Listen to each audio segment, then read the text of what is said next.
খাটো গান এখানে আছে। বর্তমান সিনেমাধর্মী যে গানগুলো আছে সেখানে কি দর্শকদের কিছুটা ধৈর্য নষ্ট হবে কিনা? না না না না, দর্শক তো অনেক এনজয় করছে গান।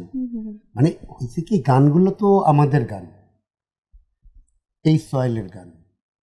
তো যেমন ঢোল বাজলে আমাদের রক্তে কিন্তু এক ধরনের নাচন ওঠে, ঠিক আছে? এটা জেনেটিক্যালি 1000 বছর ধরে ঢোলের শব্দে আমরা অভ্যস্ত, তাই না?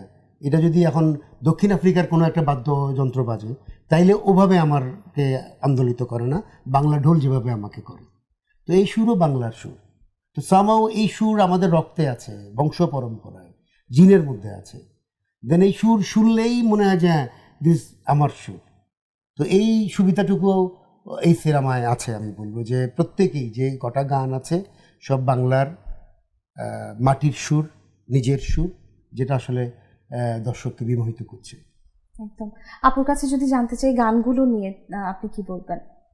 আমার কাছে তো ভীষণ ভালো লেগেছে। মানে এক একটা আমার কি বলবো, এখন নিজের কাজ নিয়ে আর কত দূর কি বলা যায়, কিন্তু অ্যাজ এ দর্শক হিসেবে বলতে পারি যে মানে দর্শকরা খুবই এনজয় করবে। আর আমাদের ইমন ভাই তো অনেক কষ্ট করেছে আসলে, প্রায় 2 বছর ধরে টানা। আর যারা গান গেয়েছে, অনেক শিল্পীরা গান গেয়েছে, দুর্দান্ত শিল্পীরা আছে, তো সবার গানই ভালো হয়েছে। দর্শকরা এক একজন এক একটা বেশি, সবার তো আর সব গান বেস্ট মানে পছন্দ হবে না, এক দুটো কারোর এটা ভালো লাগবে, কারো আরেকটা ভালো লাগবে, কিন্তু যতটুকু দেখতে পাচ্ছি সব গান মানুষের পছন্দ করছে, ভালো রেসপন্স পাচ্ছি। আর প্রত্যেকটা গান তো আমার ফেভারিট, হওয়াটাই স্বাভাবিক। একদম। ভাই, গল্পটা লেখার সময় এই যে এত পুরনো একটি গল্প আপনি সবার সামনে তুলে ধরছেন, কি চিন্তা করে লিখেছিলেন যদি জানতে চাই? এটা অনেক কটা কারণ আছে। যে যদি আমি শুধুমাত্র প্রথম কারণটা, একটা কারণ বলি, যে কাজল রেখা আমাদের প্রাচীন কৃষক কবিদের লেখা পালা, তাই না? এবং এর পালাকারের নাম কিন্তু পাওয়া যায় না, যে কে এটা লিখেছে। আচ্ছা, সংগ্রহ করেছে চন্দ্রকুমার দে, দীনেশচন্দ্র সেনের সহযোগিতা, এবং ছাপা হয়েছে কলকাতা থেকে, আজ থেকে প্রায় 100 বছর আগে। ঠিক আছে? তো এটা 400-500 বছর ওরাল ফর্মে, পরবর্তীতে হয়তো লিখিত ফর্মে এই পালাটা ছাপা হয়েছে যে সময়, সেই সময়ের মধ্যে এসছে। তো এক্ষেত্রে বাংলাকে মনে করা হয়, বাংলা যে ভাষা, ল্যাঙ্গুয়েজ, এটাকে বলা হয় যে সংস্কৃত থেকে এসছে, এরকম একটা প্রচলিত ধারণা আছে। কিন্তু এর বিপরীতে আসলে প্রাকৃত থেকে আসছে বাংলা। কিছু সংস্কৃত শব্দ এক্ষেত্রে যুক্ত হয়েছে, চীনা শব্দ আছে, জাপানি শব্দ আছে, পর্তুগিজ শব্দ আছে, ইংরেজি শব্দ আছে বাংলায়, সংস্কৃত শব্দ এরকম আছে, কিন্তু এটা প্রাকৃত থেকে হয়েছে।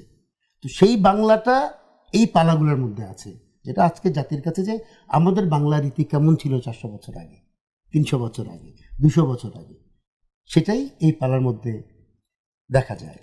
দ্বিতীয়ত হচ্ছে যে আমাদের যে কুলীন সাহিত্য চর্চা তখন, তার বিপরীতে এটা সাধারণের সাহিত্য। তো সাধারণের সাহিত্য নিয়ে আমি কাজ করতে চেয়েছি। কুলীন তো অল্প কজন লোক, আর সাধারণ তো অগণিত। তো আপামর জনসাধারণের যে বিনোদনের সাহিত্য, ওইটা নিয়েই আসলে আমি সিনেমাটা করতে চেয়েছি। এই দুইটা মেজর কারণ। আর 3 নম্বর কারণ বলবো যে সেই সময়ে এই যে গীতি কবিতাগুলো সারা পৃথিবীতে লেখা হতো, অন্যান্য অপরাপর দেশে, আমেরিকা বা ইউরোপ বা অন্যান্য দেশে, ওখানকার সমস্ত পালার কেন্দ্রীয় চরিত্র ছিল হয় বীরপুরুষ নাইলে দেবতা।